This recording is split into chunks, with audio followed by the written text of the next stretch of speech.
Eu vou explicar sobre a função seno. O eixo seno é este eixo aqui. Entre o primeiro e o segundo quadrante, os valores do eixo seno são positivos. E abaixo dele, no quadrante 3 e 4, são os valores negativos do seno, assim como se observa no gráfico. O quadrante 1 e 2 é representado nessa parte superior do gráfico, onde os valores são positivos.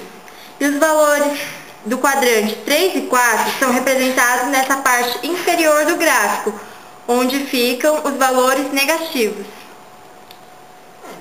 Vou explicar sobre a função cosseno. O eixo do cosseno é essa linha aqui. Então, os valores positivos do cosseno ficam entre o quadrante 1 e 4, e os valores negativos ficam entre os quadrantes 2 e 3, assim como podemos observar no gráfico. Entre o quadrante 1 e 4, os valores são na parte superior, os valores positivos, e entre o 2 e o 3 ficam na parte inferior, que são os valores negativos.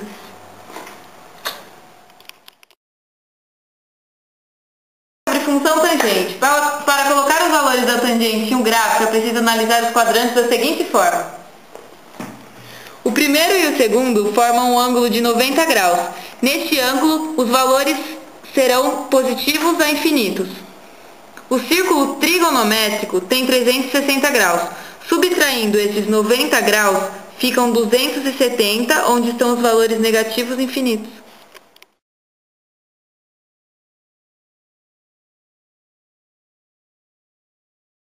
O cotangente, o secante e o cossecante podem ser definidos através do valor de seno, cosseno e tangente. Vou falar um pouquinho do cotangente. O primeiro quadrante é positivo, o segundo negativo, o terceiro positivo e o quarto negativo. A função do cotangente e do tangente são inversas, porém os sinais são iguais. E no gráfico, onde varia de meio π, varia também o valor negativo ou positivo.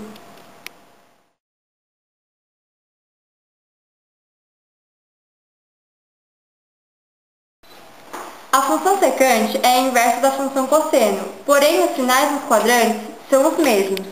No primeiro e no quarto quadrante, os sinais são positivos, e no segundo e no terceiro quadrante, os sinais são negativos. Nos intervalos de meio π, a função secante varia entre positiva e negativa, formando parábolas para cima ou para baixo.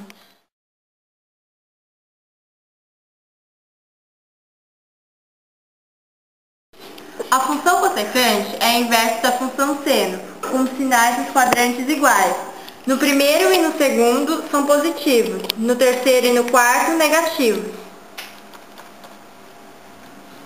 Nos intervalos de meio π, a função cossecante varia de positiva, negativa e negativa, formando parábolas para cima e para baixo.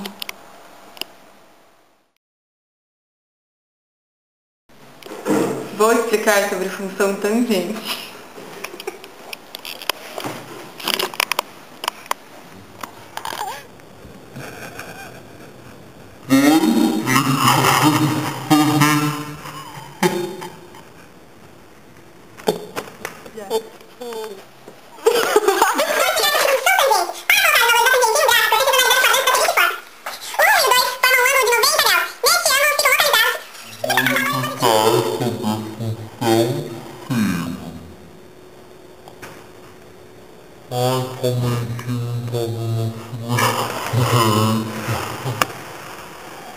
Professor, vai logo!